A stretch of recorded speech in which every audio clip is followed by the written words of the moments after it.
Hola amigos, buenas tardes. Estamos aquí con todo gusto para iniciar una cápsula de nuestros videos denominados Gero Encuentro. Si no tienen algo mejor que hacer y no quiero que se aburra nadie, entonces les invito a escuchar 3 cápsulas sobre un tema muy interesante, muy humano, que tiene que ver con toda la atención médica, que yo creo que prácticamente la mayoría de los médicos tenemos que ver en algún momento con estos temas, tanto de todas las edades como del reino animal y vegetal. Vamos a hablar de la bioética y su relación con la forma de atender médicamente a los seres humanos que nos consultan. Como médicos, pues nos toca ver seres humanos. Y comento esto porque la bioética contempla algo mucho más amplio. La bioética estudia las relaciones entre los seres vivos y las mejores formas de convivencia.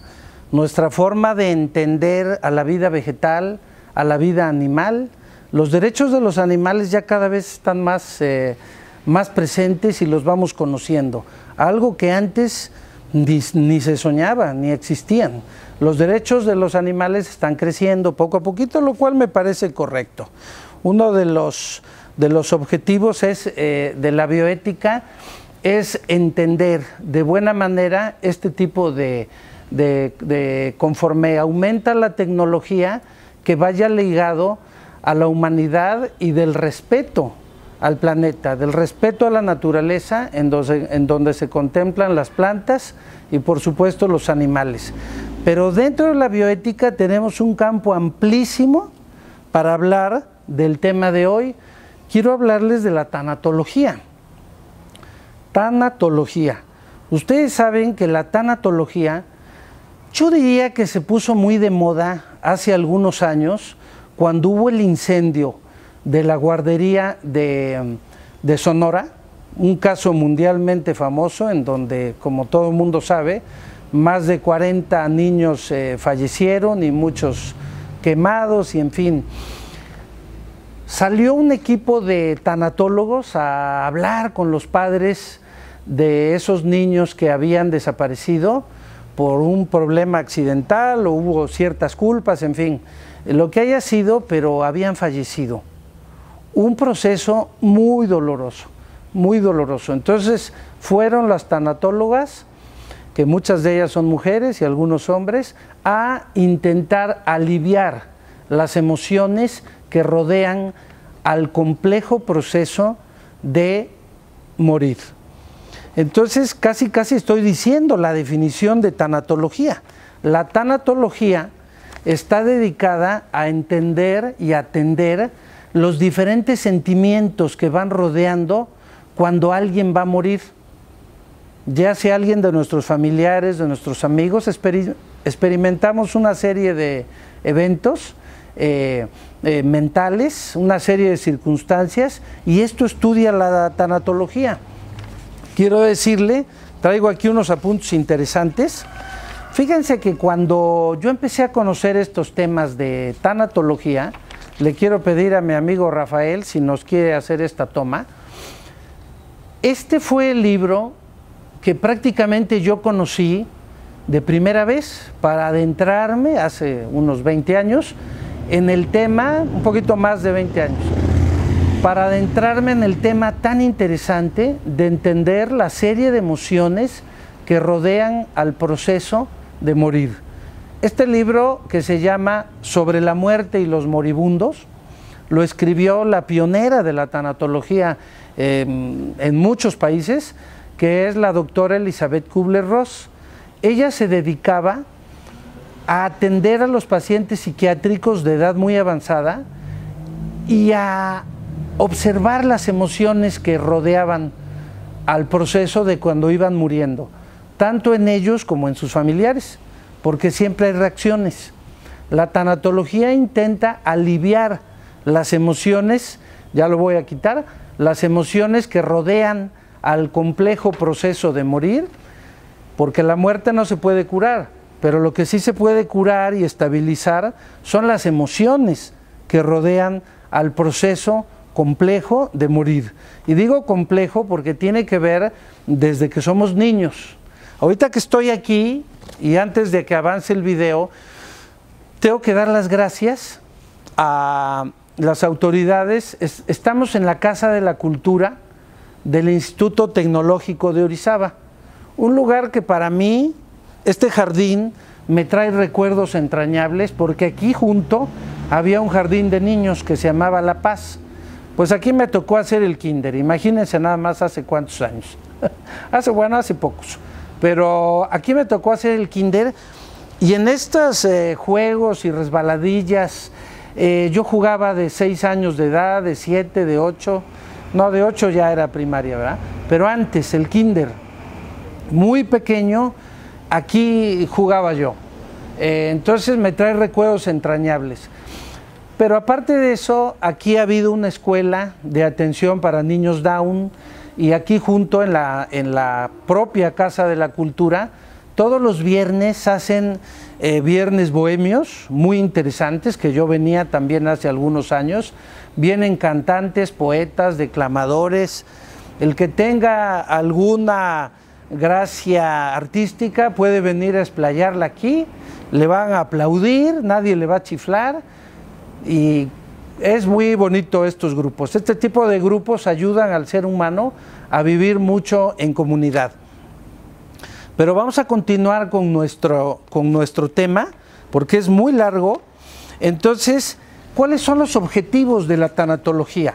Tengo yo que platicarles que intenta la tanatología disminuir el sufrimiento espiritual, moral, familiar, por supuesto físico, el sufrimiento físico que está presentando un enfermo al que se le están deteriorando sus relaciones interpersonales con la familia, con sus amigos, con la sociedad y su relación con él mismo.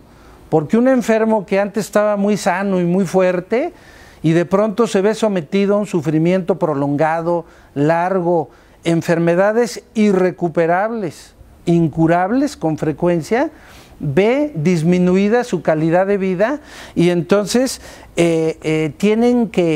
la tanatología busca aliviar este tipo de emociones.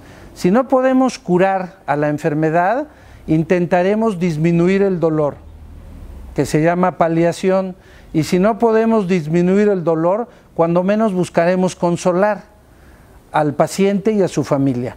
Esa es una muy vieja regla en medicina que esperemos siempre se lleve a cabo, ¿verdad? La tanatología también debe intentar comprender los aspectos legales del proceso de atender a un paciente que va a morir, porque no se nos debe olvidar que vivimos en un marco legal, leyes de la República Mexicana, a las cuales tenemos que ceñirnos para atender a un paciente en un proceso doloroso, difícil, una enfermedad larga que probablemente lo lleve a la muerte, bien, pero buscaremos a través del estudio de la tanatología disminuir todo este tipo de sufrimiento de esas clases que le dije. ¿A quién va dirigido los mensajes de la tanatología? Por supuesto, va dirigido al personaje central, que es el paciente, pero también va dirigido a la familia del paciente que está atendiendo este proceso. Porque nacer, vivir, envejecer y morir es un proceso. Por eso dije hace rato que la tanatología está regida desde el nacimiento, desde que somos niños. Entonces podemos tratar este tema con mucha humanidad, porque nacer y morir es algo natural. Nada más como vivimos en un mundo muy tecnológico y se ha avanzado mucho la probabilidad de vivir más años, entonces ha habido cierta resistencia de algunas personas a cuando venga el determinado momento complejo, difícil, pero natural de terminar nuestra vida. Recuerden que les dije una frase en el video de la depresión, que nuestra relación con nuestras cosas, con nuestras amistades y con nosotros mismos con nuestros seres queridos, por supuesto, tiene fecha de caducidad. Y no quiero hacerle sentir mal a nadie, pero eso es un evento natural lo que les estoy platicando. Todos los eventos que vivimos tienen un efecto transitorio. De manera que yo quiero platicarles, hablando de temas de bioética, un caso clínico, médico, porque en tantos años de practicar la medicina, pues hemos visto casos muy interesantes.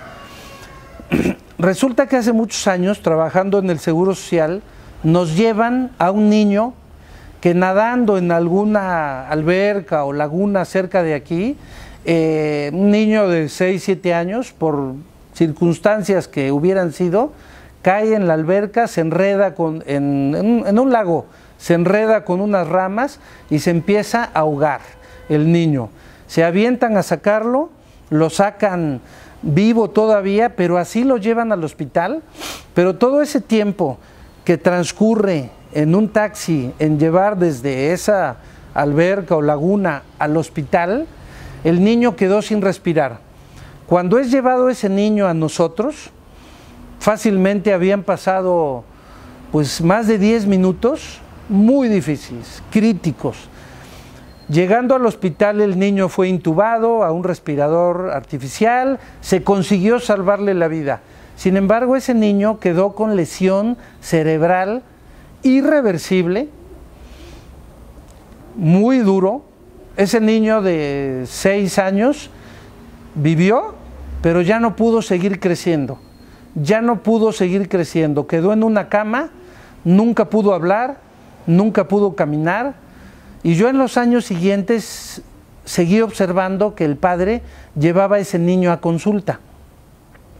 Lo llevaba a consulta para atenderle que tenía, pues que no podía comer, entonces le ponían una sonda para alimentarse, que no podía orinar y le ponían una sonda para orinar, que tenía una neumonía y ese niño era atendido y se le salvaba de la neumonía.